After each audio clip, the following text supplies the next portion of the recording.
Sunday, 4:17 p.m. Greenbrier Meadow Photography Studio. The studio buzzed with the chaos of a family gathering. Kids darted around props, someone spilled a soda, and the photographer cursed under his breath as he adjusted the lighting for the 10th time. The scent of wildflowers wafted in through the open barn doors, mingling with the faint tension that always comes with forcing a family to smile naturally for the camera. Emma, my wife, was in her element. She orchestrated the group with a practiced grace, fixing ties, smoothing down skirts, and corralling our kids with a smile that could calm a hurricane. "Mark, could you help Lucy with the backdrop?" she called out. Lucy was her cousin, 10 years younger than us and the family's resident firecracker. She wore a sage green dress that clung to her figure a little too perfectly for an event like this. Her hair, tousled like she'd just stepped out of a rom-com, fell in loose waves. I'd always kept my distance from Lucy. She was too bold, too unpredictable. "Sure," I said, walking over to where she stood by the floral arch. She didn't even pretend to adjust the backdrop. Instead, she leaned in, her voice a low whisper. "You can be mine." I froze, blinking like an idiot. "What?" Lucy grinned, her eyes glinting with mischief, or something more sinister. "You heard me. Is this some kind of joke?" I glanced around nervously, hoping no one was paying attention. "Does it feel like a joke?" she said, stepping closer. "Mark, where's that backdrop?" Emma's voice cut through the moment, clear and authoritative. "Coming," I shouted back, yanking the fabric as if it were suddenly the most important task of my life. Lucy didn't move, her gaze boring into me as if she'd just declared war, and I was her target. The first Shocks dinner followed the shoot at a nearby restaurant. It was supposed to be a casual family affair, but Lucy's words gnawed at me like an itch I couldn't scratch. She'd positioned herself at the opposite end of the long table, directly in my line of sight. Every time I looked up, there she was, smirking like she knew a secret I didn't. Emma nudged me with her elbow. "You've barely touched your food. Are you okay?" "Yeah, just tired," I lied, stabbing a piece of steak with unnecessary force. Across the table, Lucy raised her glass and mouthed, "Relax." I nearly choked on my wine. Later, as we gathered outside to say our goodbyes, Lucy sidled up next to me. Emma was busy loading the kids into the car, her laughter blending with their giggles. "You looked stressed during dinner," Lucy said, her tone almost innocent. "Lucy, whatever game you're playing, game." She laughed softly, tilting her head. "This isn't a game, Mark. You'll see soon enough." Before I could respond, Emma called out, "Mark, we're ready to go." I turned away without another word, but the pit in my stomach told me this wasn't over. The unraveling begins 2 days later, at precisely 8:13 p.m. My phone buzzed as I was finishing up a late work call. A message popped up from an unknown number. "Did you enjoy the photo shoot as much as I did?" I stared at the screen, my pulse racing. I didn't need to guess who it was. "What do you want?" I typed back, hesitating before pressing send. Her reply came almost instantly. "I already told you. I want you." The sound of Emma's footsteps in the hallway jolted me. I locked my phone and shoved it into my pocket, forcing a smile as she walked into the room. "Everything okay?" she asked, holding a mug of tea. "Yeah, just work stuff." She frowned, her eyes searching mine.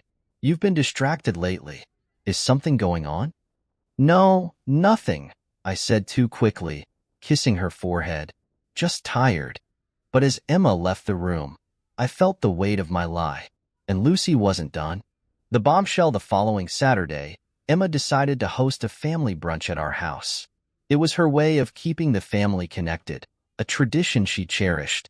By 11 a.m., the house was filled with the smell of fresh coffee, the hum of conversation, and the occasional shriek of kids playing tag in the backyard. Lucy arrived late, carrying a bottle of wine and an air of casual defiance. She wore a red dress, too bold for brunch, too tight for comfort. "Sorry I'm late," she announced, her eyes locking with mine as she walked in. "No problem," Emma said warmly, taking the wine. "We were just about to start." Lucy lingered in the kitchen, while the rest of the family moved to the dining room. As I passed by to grab a serving tray, she grabbed my wrist. "We need to talk," she said, her voice low but firm. "Not here," I hissed, pulling away. "Then when?" she countered, her eyes daring me to answer. Emma walked in at that moment, and Lucy released me, flashing her a bright smile. "Mark's just so helpful, isn't he?" Emma laughed, oblivious. "He's my rock." But as the day wore on, I couldn't shake the feeling that the ground beneath me was crumbling. Then, it happened. The stunned ending the brunch was winding down. Most of the family had left, and Emma was busy tidying up the living room. I went into the kitchen to grab a glass of water, only to find Lucy there, leaning against the counter. "You're making this harder than it needs to be," she said. "What are you talking about?" I snapped, my patience fraying. She stepped closer, her voice dropping to a whisper. "If you don't come clean, I will." My heart stopped. "Come clean about what?" "There's nothing to—" The sound of shattering glass interrupted me. I turned to see Emma standing in the doorway, her face pale, a broken plate at her feet. "Mark," she said, her voice trembling. "What's going on?" Lucy smiled, a predator who just cornered her prey. "Oh, Emma," she said sweetly. "I think it's time we had a little chat." The kitchen was a battlefield of silence, each second stretching unbearably long as Emma stood frozen in the doorway. Her trembling voice broke the stillness. "A chat about what?" she asked, her gaze darting between me and Lucy. Lucy, ever the instigator, took a slow step toward Emma, her lips curling into a smile that I'd come to dread. "I think Mark should explain," she said smoothly, leaning against the counter like she had all the time in the world. "Lucy, stop," I hissed, my voice tight with panic. Emma's face crumpled, confusion giving way to the first flickers of doubt. "Mark, what's going on?" I opened my mouth, scrambling for an explanation that could make this nightmare disappear, but Lucy beat me to it. "Don't worry, Em," she said, her tone saccharine. "I was just letting him know that he doesn't need to feel guilty about our little secret." Emma's eyes widened, her hands gripping the doorway for support. "What secret?" "There's no secret," I shouted, louder than I intended. Lucy tilted her head, feigning innocence. "Oh, Mark, you mean you haven't told her about the texts? Or should I show her myself?" Before I could stop her, Lucy pulled out her phone and began scrolling.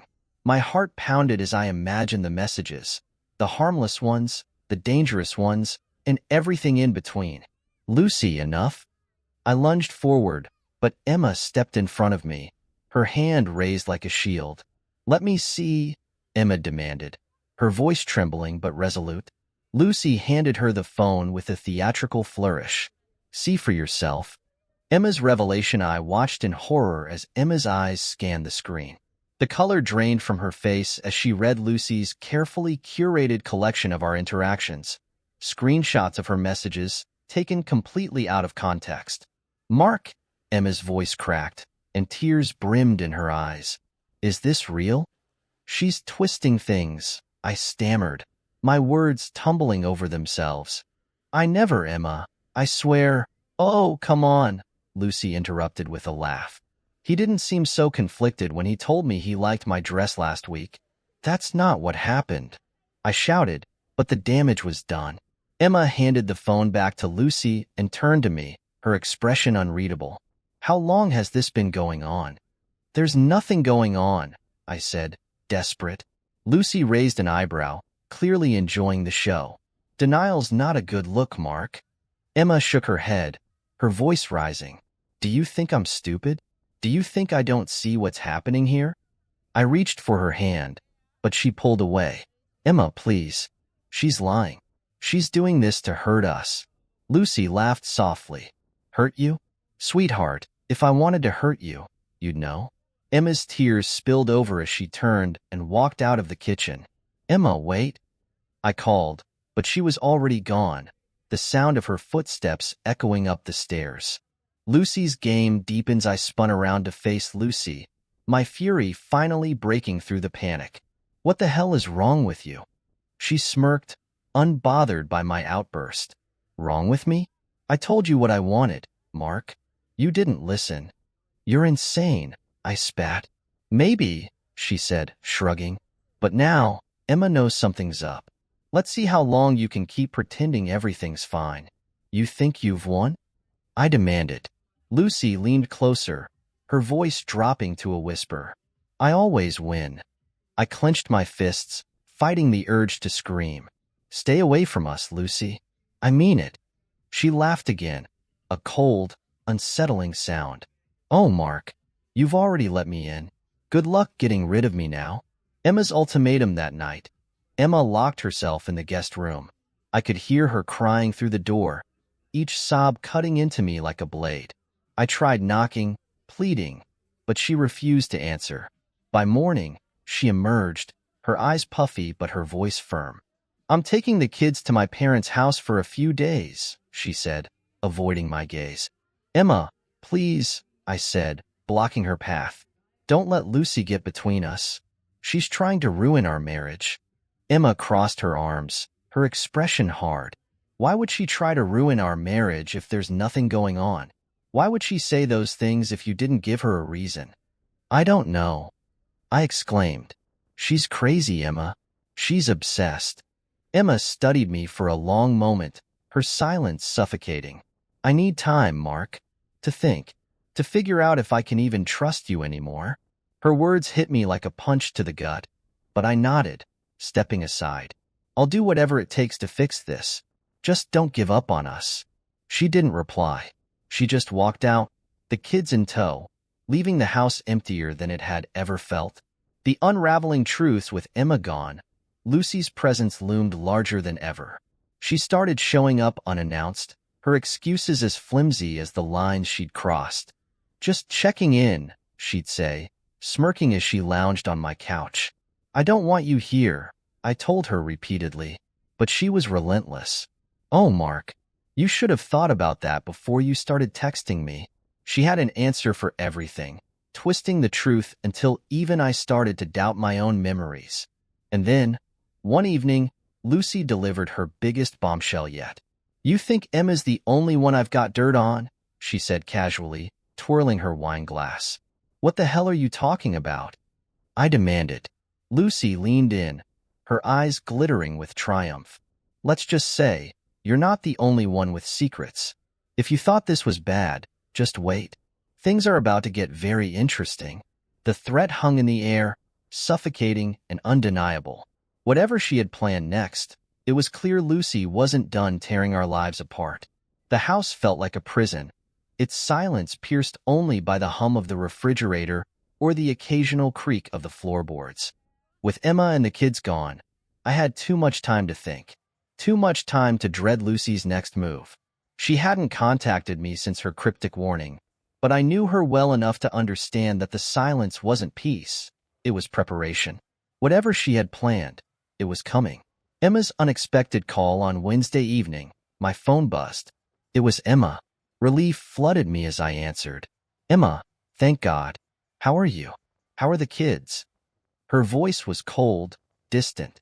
We're fine. But that's not why I'm calling. I braced myself. What's wrong? She hesitated, then said, Lucy called me. My stomach dropped. What? What did she say?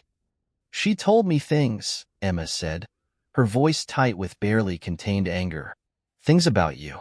About your friendship. Emma, she's lying, I pleaded. You know she's trying to destroy us. Emma's silence was worse than any accusation.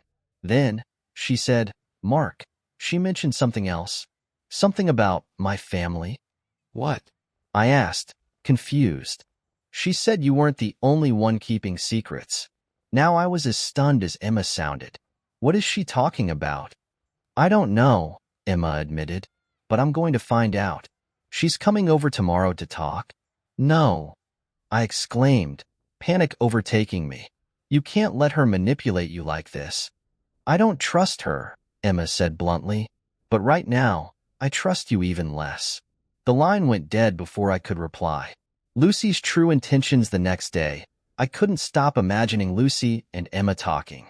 What lies would Lucy spin? What chaos would she unleash? I decided to confront her myself. If Lucy wanted war, I wasn't going to let her dictate the terms. At 6 p.m., I drove to Lucy's apartment. Her building was as chaotic as her personality: cracked pavement, peeling paint, and neighbors yelling in the distance. She opened the door with a smirk, dressed in sweatpants and an oversized hoodie, as if she hadn't been detonating lives all week. "Well, well," she said, leaning against the doorframe. "Didn't expect to see you here, Mark." "We need to talk," I said, pushing past her into the apartment. "Oh, by all means, make yourself at home," she said sarcastically, closing the door behind me. "Whatever you're planning, stop it," I demanded. Lucy laughed, a sharp, bitter sound. "Planning? You think this is about plans? Mark, this is about truth. And truth has a funny way of surfacing, whether you like it or not." "What truth?" I snapped. Her expression shifted, her playful facade slipping. For a moment, she looked hurt. "You really don't get it, do you?" I stared at her, thrown off by the sudden change in tone. "Get what?" "This isn't just about you, Mark," she said softly. "It's about all of us. Emma, me, even the kids." "What the hell are you talking about?" Lucy sighed, running a hand through her hair. "Fine. You want answers? I'll give you one. But you won't like it." The shocking revelation: Lucy walked to her kitchen and grabbed a folder from the counter. She tossed it onto the coffee table in front of me. "What's this?" I asked, eyeing it warily. "Proof," she said simply. I opened the folder and froze. Inside were photos, old ones, of Emma and a man I didn't recognize. They were laughing, holding hands, and in one particularly damning shot, kissing. My hands shook as I flipped through them. This is fake." Lucy shook her head. "It's real, Mark. That man? His name's Daniel. He and Emma had an affair 5 years ago." I stared at her, my mind racing. "Why are you doing this?" "Because," she said, her voice breaking slightly, "I've been carrying this secret for years. I found out about them, but I kept my mouth shut for Emma's sake. And now she's acting like she's the perfect victim?" I stood up, throwing the folder back onto the table. "You're lying. Emma wouldn't do that." Lucy's eyes blazed with anger. "Wouldn't she? Tell me, Mark, where was she all those late nights she said she was working overtime? Do you really think you're the only one who's been blindsided here?" Emma's defense: I drove home in a daze, the folder on the passenger seat like a ticking time bomb. When I arrived, Emma was sitting in the living room, her expression guarded. "You went to see Lucy, didn't you?" she asked. "Yes," I said, tossing the folder onto the coffee table. "And she gave me this." Emma opened it, her face pale as she looked at the photos. She closed it without a word, her hands trembling. "Is it true?" I asked, my voice hoarse. Emma didn't meet my eyes. "It was a mistake. A long time ago. I ended it before it got serious." "Serious?" I shouted, anger bubbling over. "Emma, you cheated on me, and you never told me?" "I was scared," she yelled back, tears streaming down her face. "I thought if I told you, I'd lose everything. And then Lucy found out, and I thought she'd ruin us. But she didn't, Mark. She kept quiet until now." The room spun as her words sank in. Everything I thought I knew about my marriage, about Emma, felt like a lie. "What else are you hiding?" I asked bitterly. "Nothing," she said, her voice barely above a whisper. But I wasn't sure I could believe her anymore. Lucy's final blow later that night. Another message from Lucy appeared on my phone. "Did she tell you about Daniel? Or should I tell you the rest myself?" I stared at the screen, dread pooling in my stomach. Whatever Lucy had left to reveal, it was clear she wasn't done. The fallout from Lucy's revelations was like a chain reaction. Emma and I barely spoke, our house thick with tension. Every glance between us felt heavy with unspoken accusations, and neither of us dared to bring up Lucy's latest message. But Lucy didn't wait for us to come to terms with the wreckage. She was already planning her next move. Emma's confession: it was late Thursday night when Emma finally broke the silence. I was sitting at the kitchen table, nursing a glass of whiskey, when she walked in. "Mark," she said softly, her voice laced with exhaustion, "we need to talk." I set my glass down, bracing myself. "What now?" She hesitated, wringing her hands. "There's more." "About Daniel." My stomach tightened. "More? What more could there be, Emma?" She sat down across from me, her eyes red-rimmed from crying. "He wasn't just a fling. It was more complicated than that." "Complicated how?" I asked, my voice sharp. Emma took a deep breath, her hands trembling. "Daniel was my boss at the time. We worked together for years before anything happened. When it started, I thought it was harmless, a dinner here, a drink there. But it got out of hand." "And you didn't think to tell me?" I snapped, slamming my fist on the table. "I was scared, Mark," she cried, "and ashamed. By the time it ended, I was terrified you'd find out." "Lucy knew," I said bitterly. "How did she find out?" Emma flinched, looking away. "She saw us together once, at a hotel." I laughed, a harsh, bitter sound. "Great, just great." "She threatened to tell you," Emma admitted, tears streaming down her face. "I begged her not to. She said she wouldn't, for a price." I froze. "What price?" Emma looked at me, guilt etched into every line of her face. "Money. I paid her to keep quiet." Lucy's leverage the next morning. I called Lucy. She answered on the second ring, her tone annoyingly cheerful. "Mark, to what do I owe the pleasure?" "Cut the crap," I said. "I know Emma paid you to keep quiet." Lucy laughed. "Ah, so she finally told you. Good for her. I was starting to think she'd never come clean." "You blackmailed her," I accused. "Blackmail?" Lucy said, feigning innocence. "That's such a harsh word. I prefer to think of it as an agreement. She wanted me to keep a secret, and I did, for a fee." "You're disgusting," I spat. "And yet, here we are," she replied, her voice dripping with smugness. "What's your endgame, Lucy?" I demanded. "Why are you doing this?" "Endgame?" she repeated, laughing again. "Mark, this isn't chess. I'm not plotting some grand master plan. I just think it's time everyone started being honest." Emma's parents intervened that evening. Emma's parents showed up unannounced. Her father, a retired colonel, wasted no time getting to the point. "Mark," he said, his voice gruff, "what's going on between you and Emma?"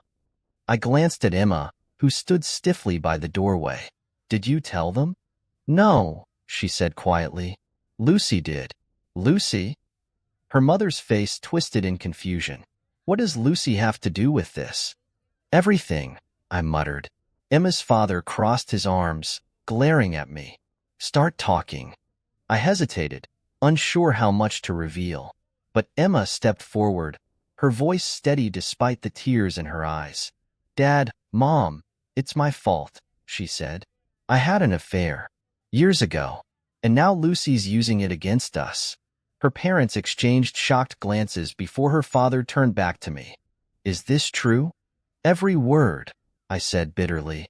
Her mother covered her mouth, her eyes wide with disbelief. Emma broke down, sobbing. "I'm sorry. I never wanted any of this to happen." Her father shook his head, his disappointment palpable. "We raised you better than this." "Enough," I said, surprising even myself. "Blaming her doesn't fix anything.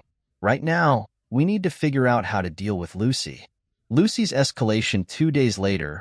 Lucy made good on her promise to escalate things. This time, she sent an email to everyone. The email included a detailed account of her relationship with me, complete with fabricated text exchanges and doctored photos. She also spilled the beans about Emma's affair, adding her own dramatic flair to the story. Within hours, my phone was flooded with calls and messages from friends and family. The fallout was immediate and devastating. Emma's parents disowned Lucy on the spot, cutting off all ties. But the damage was done. Our reputations were in shambles, and the fragile thread holding our marriage together had snapped. The breaking point that night, Emma packed a bag. "I'm taking the kids and staying with my parents for a while," she said. her voice devoid of emotion. Emma, don't do this, I pleaded. She shook her head, tears streaming down her face. I can't do this anymore, Mark. I just can't. I watched helplessly as she walked out the door, taking the kids and what little remained of our life together with her. Lucy's final visit a week later. Lucy showed up at my door, uninvited as always. What do you want now? I asked, too drained to argue. She smiled, holding up a bottle of wine. I thought we could talk. Just the two of us. I laughed bitterly. Talk? After everything you've done? Lucy shrugged. You might as well. You've got nothing left to lose. She stepped inside, and I realized too late that letting her in was a mistake. Lucy strolled into my living room, the bottle of wine in her hand like a twisted peace offering. She looked around, her gaze lingering on the empty spaces where Emma's photos and the kids' toys had been. Looks like I missed the housewarming, she said, her voice dripping with mock sympathy. Cut the crap, Lucy, I snapped, slamming the door shut. What are you doing here? She turned to me, her smirk fading into something more serious. You know, Mark, I didn't do all this to hurt you. Or Emma. Not really. Oh, really? I said, crossing my arms. Because it looks like you've been playing puppeteer with everyone's lives. Lucy set the wine down and leaned against the counter, her expression uncharacteristically solemn. You think this was all about revenge? About ruining your perfect little life? Enlighten me, I said coldly. What's your grand excuse? Her gaze softened, and for a moment, I saw a flicker of vulnerability. Because I wanted you to see me. I blinked, caught off guard. What are you talking about? Lucy laughed bitterly. I've spent my entire life being Emma's cousin. The wild card. The one nobody takes seriously. But you always looked at me like I didn't even exist. Like I was invisible. This isn't about me ignoring you. I shouted. You've destroyed my marriage, my family. For what? Attention? No, Mark, she said quietly. For love. The twist her words hung in the air. Absurd and impossible. I stared at her, unable to believe what I was hearing. Love? I repeated, incredulous. You've got a funny way of showing it. You think I wanted it to go this far, she said, her voice cracking. You think I wanted to hurt Emma? Or the kids? I didn't. But you, she paused, wiping at her eyes. You've always been the one I couldn't have. I shook my head, disbelief coursing through me. You're insane. Maybe, she admitted, but at least I'm honest about how I feel. I turned away, my hands clenching into fists. This ends now, Lucy. Whatever twisted fantasy you've built in your head, it's over. You've gotten what you wanted. Emma and I are done. Congratulations. Her face fell, the triumph in her eyes replaced by something darker. You think I wanted this? She said, her voice trembling. To see you miserable? To see her hate me? All I wanted was for you to notice me, Mark. And you still don't. Enough, I shouted, pointing to the door. Get out of my house. But Lucy didn't move. Instead, she pulled her phone from her pocket and held it up. You think you can just get rid of me? She said, her voice cold now. I've got enough dirt to bury both you and Emma. Do you really want to test me? A desperate gamble. I stared at the phone, my heart racing. What do you want, Lucy? What's it going to take to make you leave us alone? Her lips twisted into a smile, but her eyes were hollow. You. The word hit me like a punch to the gut. That's not happening. Lucy shrugged, slipping her phone back into her pocket. Your call. But if I go down, I'm taking both of you with me. Emma's affair, your texts. Let's see how the world reacts when it's all out in the open. You've already ruined everything, I said, my voice trembling with rage. What more could you possibly want? Lucy stepped closer, her expression softening again. I want you to admit it. Admit what? I spat. That you've thought about it, she said, her voice almost a whisper. About us. That you've wondered what it would be like. My stomach churned, the weight of her words suffocating. You're delusional. Maybe, she said, smiling faintly. But I'm not the one who's lying to myself. The unexpected visitor before I could respond, there was a sharp knock at the door. Both of us froze. Were you expecting someone? Lucy asked, her smirk returning. I ignored her and went to the door, yanking it open. To my shock, Emma stood there, her expression grim. Emma, I started, but she pushed past me into the house. Her eyes landed on Lucy, who looked startled for the first time. Well, Lucy said, recovering quickly. Didn't expect to see you here. Emma ignored her, turning to me. I need to know the truth, Mark. Right now. About everything. I hesitated, glancing at Lucy, whose smirk deepened. Go on, Mark, she said sweetly. Tell her the truth. Shut up, Lucy. I snapped, my voice echoing through the room. Emma crossed her arms, her eyes blazing. If you can't tell me the truth, then I'm done. For good. My chest tightened, the weight of everything crushing me. Emma, I never...